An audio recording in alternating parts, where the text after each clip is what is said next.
Եկեղեցու իբր բարենորոգման պլան է մշակել Փաշինյանը։ Արդյոք ինքն է այն մարդը, որը դրանով զբաղվելու իրավունք ունի, էլ չեմ ասում կաթողիկոս հանելու եւ նորին նշանակելու։ Չէ, իրավունք չունի։ Ոչ մի բան իրավունք չունի, ինքը իրավունք ունի մենակ երկրին նայելու, երկիրն չի նայում։ Չէ, դե եկեղեցին մերն է, ծեր չտար։ Կաթողիկոսին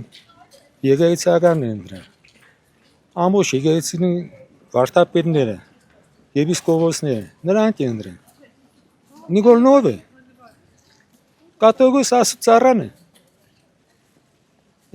պետությունից անկախ է,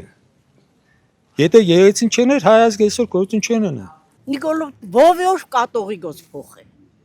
ով է Նիկոլը, չի կարող, եկեղեցու խաթրին է չկպնի, պտի հոգի տա, իրա հոգին պտի ինքը վերանա, ինքը իրան պտի վերացնը։ Բայց իրավունք ուներ ինքը ոչ մի դեպքում, ինքը իրավունք չուներ, նույնիսկ մտներ եկեղեցի։ Մեր ժողովուրդը մենք պտի թույլ չտայինք, որ ոտքը տներ եկեղեցի։ Եկեղեցու բարեփոխումներին շատ բացասական են վերաբերվում, որովհետև այստեղ ոչ կաթողիկոսն է հարցը, ոչ եկեղեցին է հարցը։ Դա մեր ինքնությունն է հարցը, ու մենք բոլորս է հասկանում ենք։ Ես սովորական հասարակ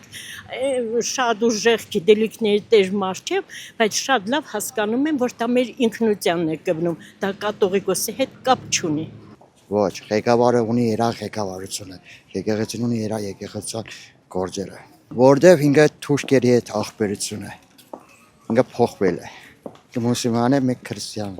Ինքը ուզում է, որ մեր հայերը դառնան մուսուլման, բայց մենք մուսուլման չենք դառնա։ Այն հին դարերից մենք քրիստիան ենք, դառնանք քրիստիան։ Ախրիկ ինձ հիմա շատ ծանր թեմա է, ես իրոք եկեղեցու իմ եկեղեցին է, ինքը ոչ թե գուզոր կաթողիկոս փոխի, ինքը տեսի հրամաններն է կատարում, ինչ կաթողիկոս, ինչ բան, ամեն մարդ թող իր ընտանիքը մի հատ տեսնի, թե իր ընտանիքը ոնց է, ինքը ոնց է կազմակերպում իր ընտանեկան բոլոր հարցերը, ինչ հարց ուզում է լինի, էլի, դու կաթողիկոսի հետ ինչ գործում ես, ինքը իր համար առանձին կառույց է, եթե ես բառը ճիշտ կսեմ, ինքը ժողովրդի համար է, 1700-1800 տարի այդ եկեղեցին եկել է, մենք էլ այդ եկեղեցով ապրել ենք, ու այդ եկեղեցով էլ կապրենք, մեր եկեղեցին կանգուն է, ոչ ոք իրավունք չունի, պետք է կան ուղղակի եկեղեցու պատերը, քարերը, պետք է համբուրեն ու երստան, այդպես պետք է։ Թե իրան հրաման է եկել, որ քանդեն խառնեն եկեղեցին։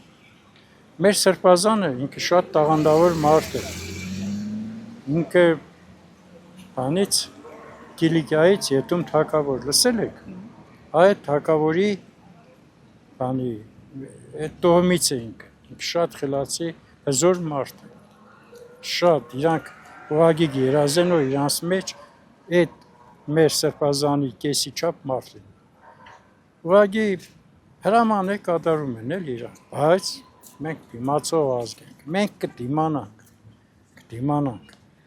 եթե կարող ես լավ բան անել, լավ բան աղա էլի, վադն չի կենես, ես կյանքը անցողիկ է, այսօր մենք կանք, եկուս չկանք, ինչի մեդեից վատ բաներ խոսան, կամ ինչի իր հետևից խոսան, պես կարելի է։ Դե իրավունք չունի, բայց թելադրանքներով երևի ունի, այդ էլ արդեն մենք չիտենք, չէ, քաղաքականությունը գործ չունի եկեղեցու հետ, եկեղեցին անջատ կառույց է։ Շատ վատ եմ նայում, իրավունք չունեն, ժողովուրդը պիտի անի, եթե որևէ բան անելու լինի, ժողովուրդն անելը, ոչ թե ինչ-որ կառավարությունը։ Ինչու իրավունք չունի։ Որովհետև եկեղեցին անկախ է պետությունից։ Եկեղեցիականները, եթե չեն ընձեռնում այդ բանը պարտավորությունը, ինքը իրավունք չունի։